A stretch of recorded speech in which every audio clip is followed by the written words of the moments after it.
À présent, l'affaire Florence Cassé, cette jeune Française qui a été condamnée à 60 ans de prison au Mexique, continue à crier son innocence.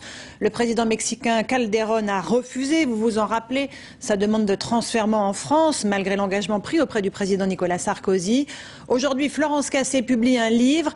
Elle est au téléphone avec nous depuis sa prison mexicaine. Bonsoir Florence. Bonsoir.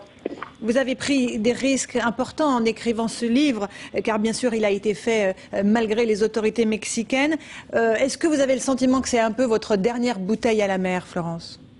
Ce livre permet d'expliquer toutes les incohérences du dossier, toutes les manipulations qu'il y a eu, qui ne se sont jamais dites. Ce livre, c'est pour moi...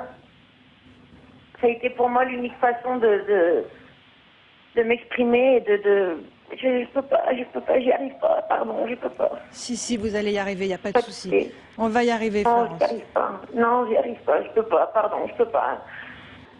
Qu'est-ce qui est le plus dur pour vous aujourd'hui? C'est cette prison, cet endroit où vous êtes enfermé depuis 4 ans dans des conditions extrêmement difficiles? C'est ça, c'est la pression, c'est la peur. La peur, c'est pas savoir ce qui va se passer, quelles vont être les réactions, qu'est-ce qui va encore m'arriver, qu'est-ce qu'on va encore me faire. Aujourd'hui, le livre, il est fait, il est prêt à sortir. Je suis morte de trouille, mais c'est exactement ce que je voulais. Je voulais que ce livre sorte, il va sortir, la vérité va sortir, la vérité va éclater. C'est un écrit, ça reste, les gens comprendront. S'il m'arrivait quelque chose... Est-ce que vous avez peur pour votre vie dans cette prison, Florence? Oui. Oui, depuis la dernière fois, quand j'ai appelé les médias mexicains et qu'on m'a puni en m'envoyant dans la prison de Santa Marta, oui, j'ai peur. L'un de vos soutiens, vous le racontez dans le livre, c'est le président Nicolas Sarkozy qui vous appelle régulièrement. Ça, évidemment, ça vous aide beaucoup, Florence?